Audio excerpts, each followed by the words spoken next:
Por exemplo, meu paciente fez um entorse do pé, que é a imagem que você tem aqui embaixo.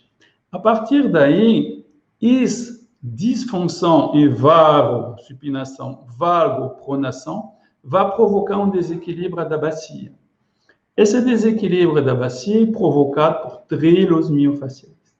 A partir daí, quando o meu segmento inferior está desequilibrado, ele vai automaticamente provocar um desequilíbrio do tronco do lado oposto.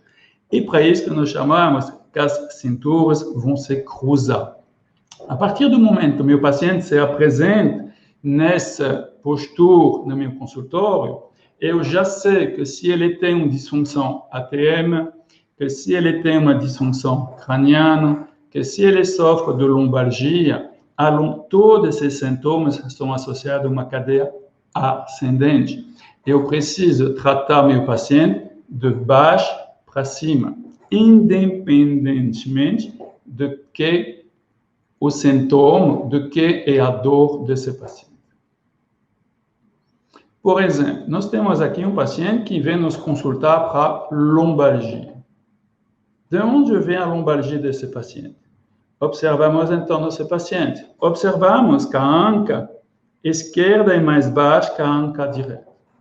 O nível dos ombros, observamos o inverso. Então, esse paciente tem a anca esquerda mais baixa e o ombro esquerdo mais alto. Conclusão, ele apresenta uma convergência das cinturas. Nós vamos classificar, então, esse paciente de cadeia ascendente. Origem podal, origem pélvica. Se esse paciente sofre de lombalgia, o tratamento precisa se iniciar no pé. E o pé do paciente, observamos aqui um valgo do pé esquerdo, que é responsável da descida da anca do nosso paciente e da escoliose que ele apresenta no nível lombar. Se nós temos agora um paciente inverso, ele está também com lombalgia, ele está também com a mesma curvatura lombar. Só que aqui nós observamos que a cintura pélvica e a cintura escapular são paralelas. Quer dizer, esse paciente não apresenta uma cadeia ascendente, mas ele apresenta uma cadeia descendente, com o mesmo sintoma, a lombalgia. Só que para esse paciente, nós vamos ter que começar o tratamento ao nível cervical, cervico-ocular. Quer dizer, esse é um paciente que, durante a infância, teve uma plagiocefalia ou sofreu de um torcicolo congenital que depois vai reaparecer no esquema postural de base de nosso paciente adulto. Porque cada vez que uma criança possui uma disfunção craniana, que seja um estrabismo, plagiocefalia, um torcicolo, essas informações são memorizadas dentro da postura dessa criança, e essa criança vai crescer com a memória postural, e quando ele vai ser adulto, ele vai se apresentar em que nós chamamos cadeia descendente. Outro exemplo, nós temos aqui uma bailarina que apresenta uma gonalgia, quer dizer, uma dor localizada na rótula direta. Você pode observar que o joelho direito está um pouquinho mais em flexão, rotação interna, ela possui um valgo do calcâneo.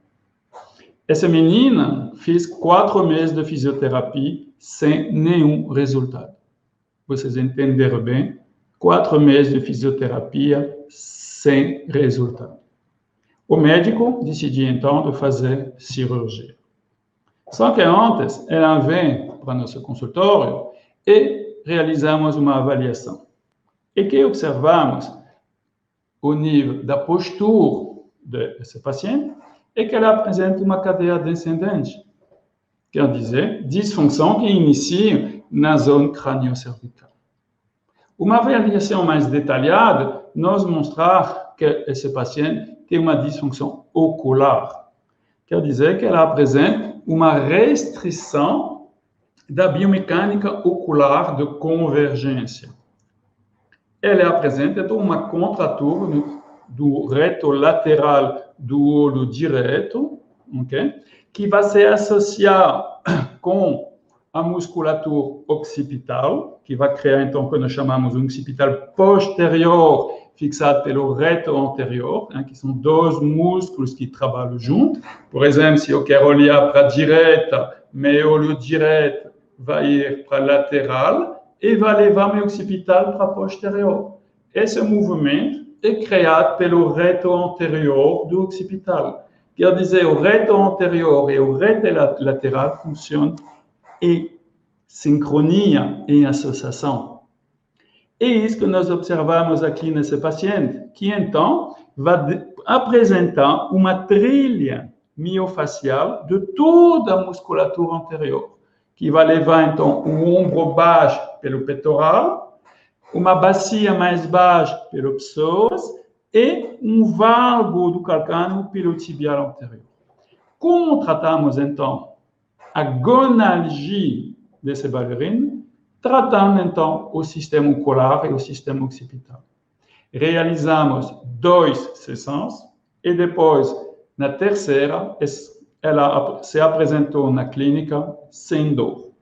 Quer dizer, nós fizemos 2 tratamentos em 15 dias e quando ela se apresentou sem dor. Ok? Por que isso é possível? Porque nós tratamos esse paciente da origem em direção do sintoma, da etiologia em direção da consequência. Sem essas noções de posturologia, nós íamos fazer um tratamento osteopático clássico, quer dizer, liberar a bacia, liberar o pé, manipular a patela, fazer estiramento, e isso o paciente fez durante 4 meses.